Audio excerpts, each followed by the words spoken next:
Hey guys, welcome once again to talk about question and answers. This is the segment where you send your questions to seedofchoice@gmail.com and I attempt to answer it to the best of my abilities.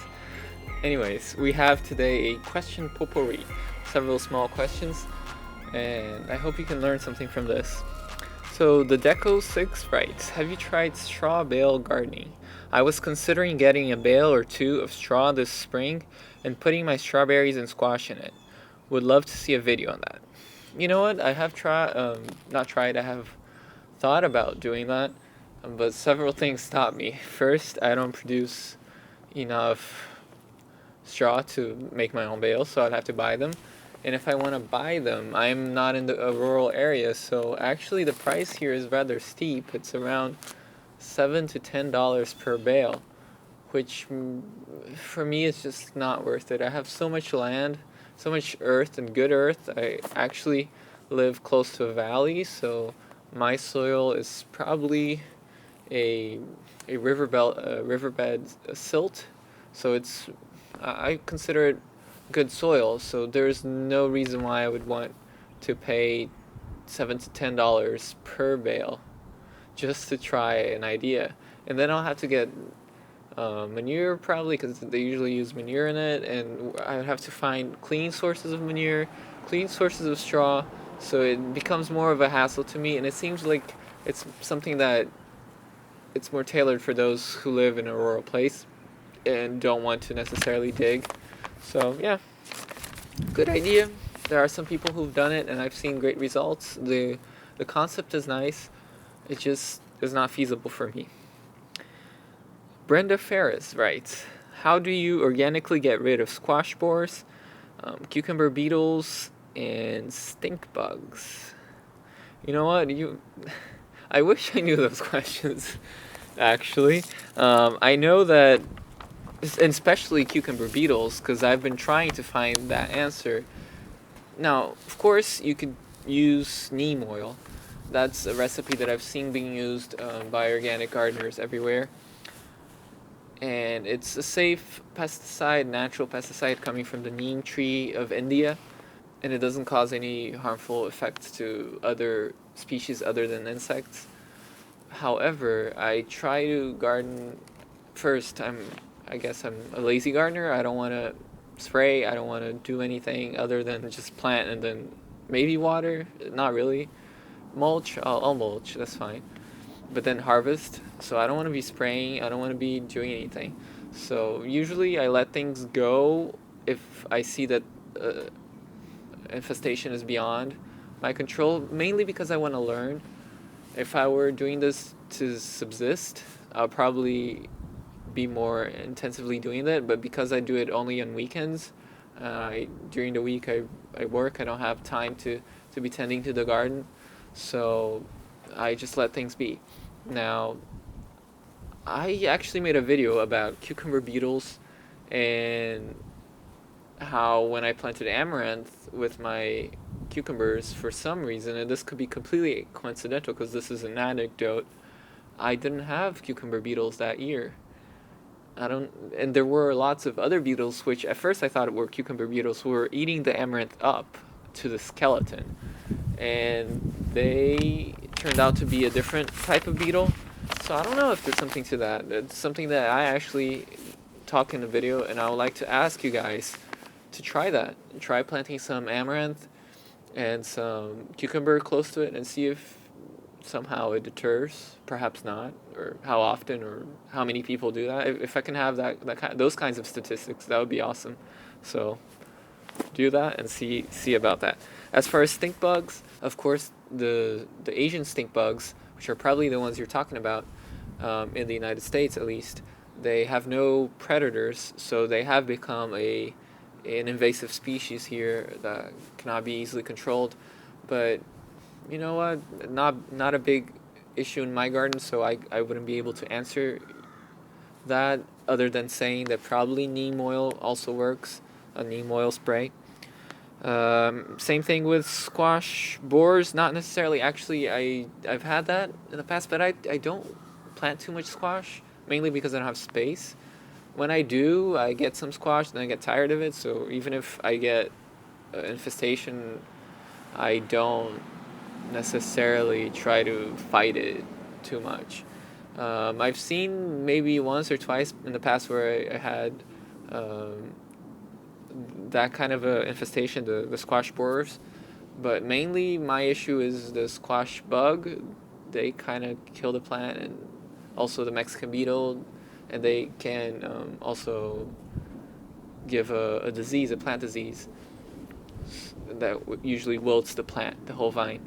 So, yeah, I would say for that one, it would be good to research. I did see online, I think Garden Fork showed some interesting organic approaches using BT, and BT is considered a natural pest. Is it a pest? Yeah, it's a pesticide, insecticide. So you can watch those videos and see if it works for you.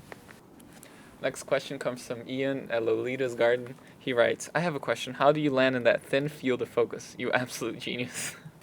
And I just included this out of jest because he's always commenting how my videos have shallow depth of field. So I just had to include this. And yes, it's a little tough. And the reason why I included it is just to say, for me to record this, I usually do it alone. So I have to go back and forth to see if I'm in focus and not. And you're not seeing the whole process. You're just seeing the take that I included. It's been about 10, 12 takes to get to this. So, yeah. Anyways, Kareem Panisal writes, Sir, is it possible to grow lavender in Asia? I have never heard or seen a lavender plant here in Southeast Asia. And if you have not seen it, it's probably because it's not the ideal climate for it. I wouldn't say it's impossible. I do know that lavender is a Mediterranean plant, and even here in the eastern seaboard of the United States, it's not its favorite climate, and it doesn't grow for many generations. Many times it dies. So, but in places like California that has a more Mediterranean climate, it will grow very beautifully. It usually wants a less humid climate. Um, so it prefers dryness. So it's perfect for like Spain and south of France. Those places grow lavender beautifully. But here it's a little bit difficult, and I even in Brazil when I lived there, I don't remember seeing lavender plants where I lived in the southeast of Brazil. And I think tropical places just have a harder time dealing with lavender. I don't think it's necessarily impossible. There might be some cultivars that are more adapted to that kind of a climate, but it's not its preferred stage. But come on, you have so many tropical plants you can grow. Focus on those. Don't think about the English colonial stuff. Just do, man, you have orchids. You can grow orchids in tree stumps. Anyways, Romel Madre. Interesting. How long from seed to harvest for amaranth? And what quantity per plants pounds? He's asking about the amaranth video. And it takes about what? It took about 6 months? No, less. 4 months from seed to harvest because you have to wait for it to completely dry. And it produces decently for a grain.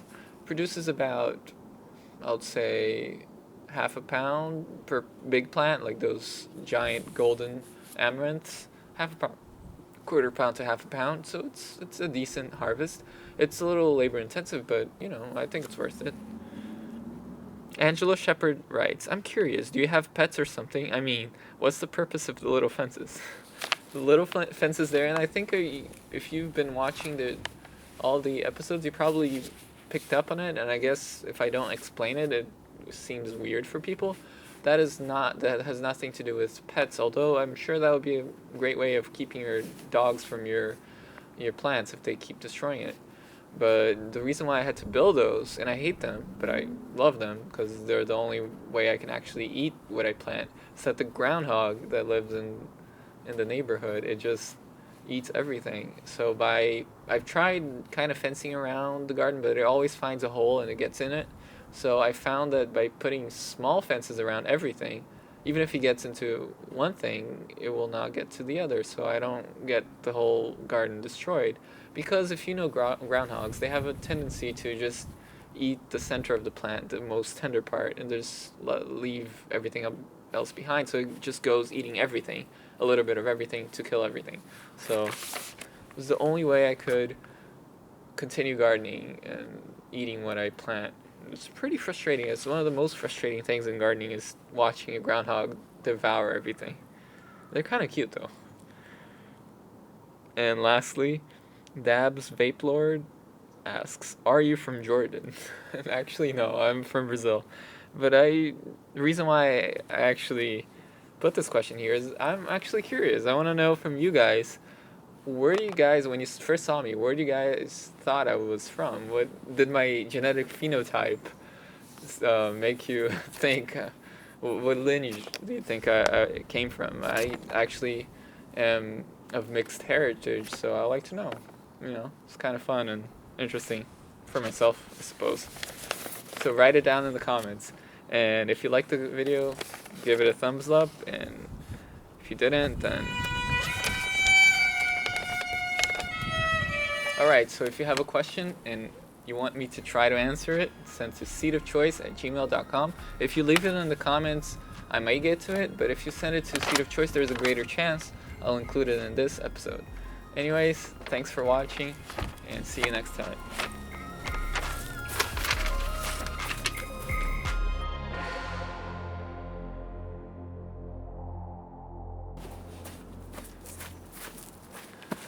See, and that's how you do it.